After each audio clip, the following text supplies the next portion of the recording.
It's probably no secret that online negativity tends to get a lot more attention than positivity. For example, if I were to make a video that said, "This is the best microphone ever," there might be some people who watch that video, and there might be a lot more people who would watch the video if I said, "Is this microphone super terrible and awful, and is it terrible, the worst microphone ever?" And unfortunately, that's just kind of how online culture is. For some reason, negativity gets a lot more attention and a lot more clicks than positivity. For example, a while ago, I made a video about the Blue Yeti microphone, and I titled that video, "Is the Blue Yeti really that bad?"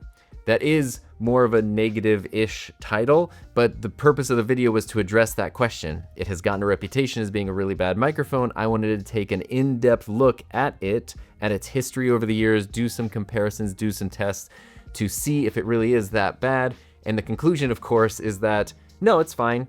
There are better options now than there were when it was first released, but it's a decent enough microphone, and especially if you take the time to learn how to use it, it can sound really good for you. So the video itself was actually positive, even though that title was kind of going in the negative route. But that's not really like a review. A question that I get asked a lot is, why don't you make negative reviews? Or people will alternatively say, I can't trust you because you only make positive reviews. And the reason for that is because I am a complete shill, and I just take a ton of money from all these different companies to tell you that terrible products are great. Obviously, that's not what's happening. That is a thing called sarcasm. That's not what's happening.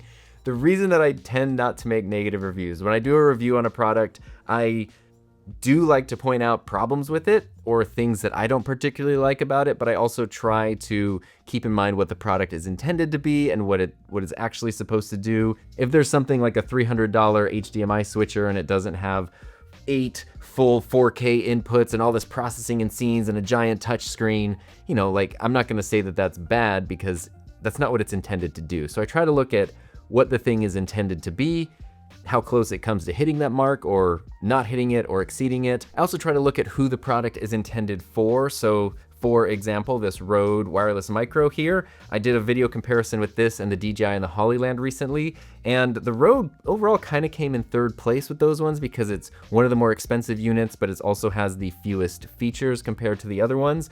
But that doesn't necessarily mean that it's the worst, because the Hollyland, for example, is great because it comes with all these different things and all these different accessories, and it has a lower price.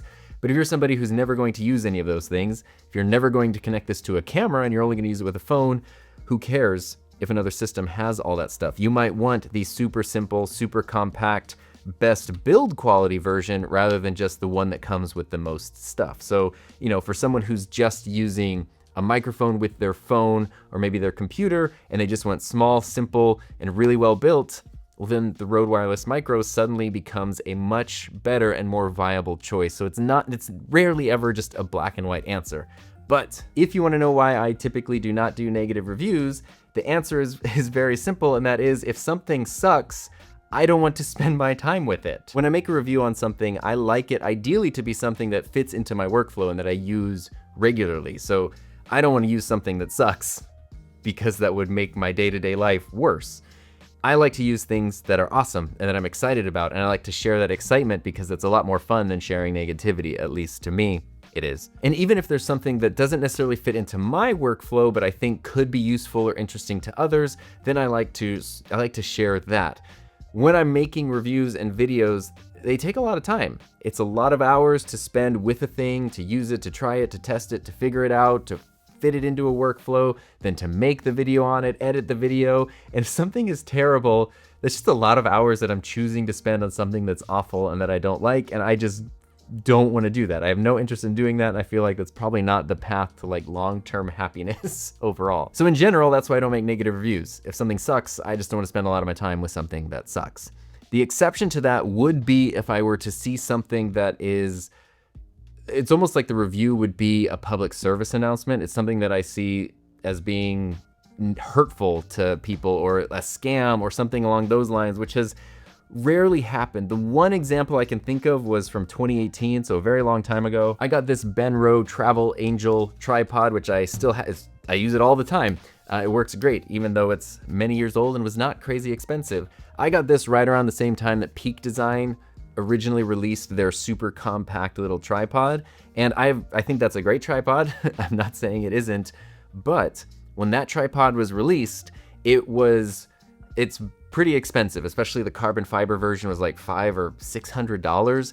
And the marketing campaign that Peak Design did for that tripod was insane. It was every camera and photography and video channel did a video on it, and they were all kind of talking about, oh my gosh, isn't it so terrible? You have to do these twist locks on old tripods. Oh, and these things are just so ginormous and huge and unwieldy. And it was just like, it was a little over the top, but it also went so far that I was watching channels totally out of the niche. I was watching a cooking channel, I think it was, and the video, they were like, I'm actually having a way easier time making this video because of my new Peak Design tripod, and then launched into the same sales script that the other channels had been on. It was insane.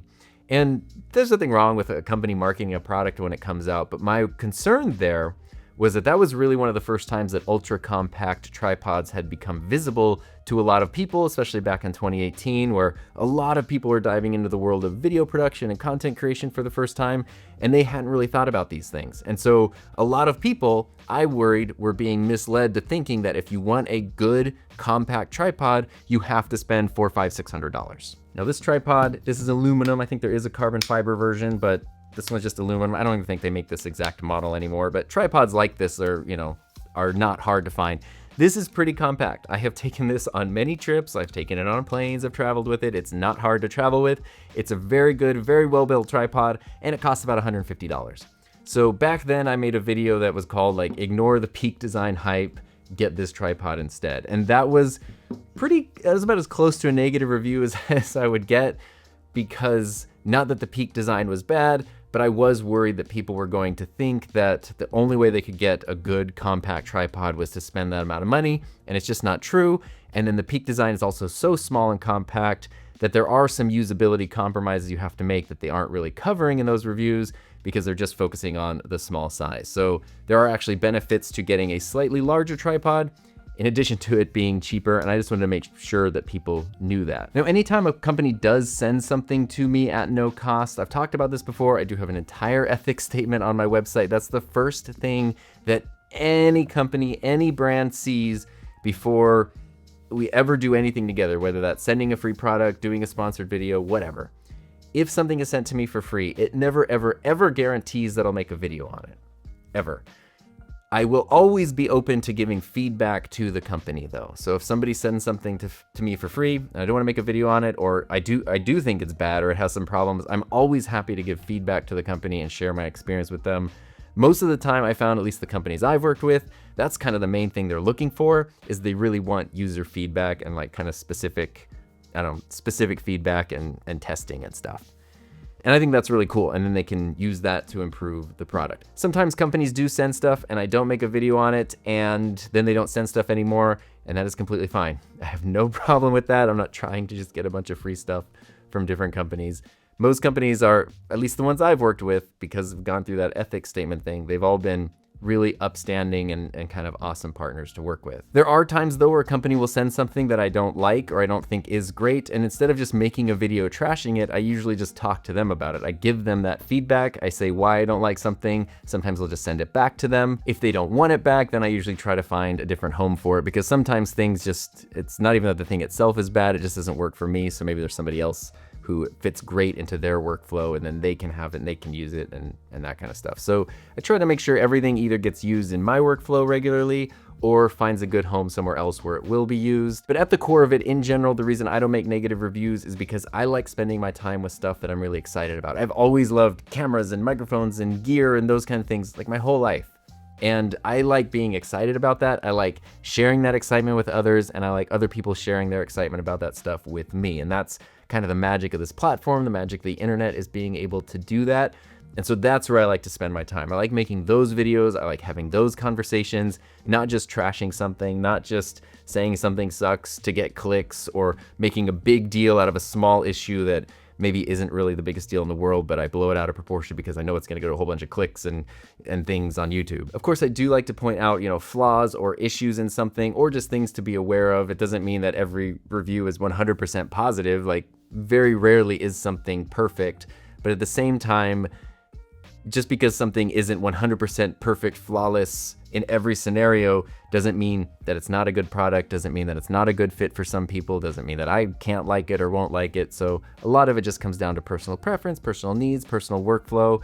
And the thing that I guess that I just want you to understand if you're this far into this video is that I think that even though it gets less attention and is less exciting, sharing things from a positive perspective is overall a better thing to just put out in the world than things from a negative perspective. And speaking of a positive perspective, I definitely have a positive perspective on everyone who helps support the channel through YouTube channel memberships. And I did mention my ethics statement. If you want a way deeper dive into how that works, I do have a video that covers that specifically right here.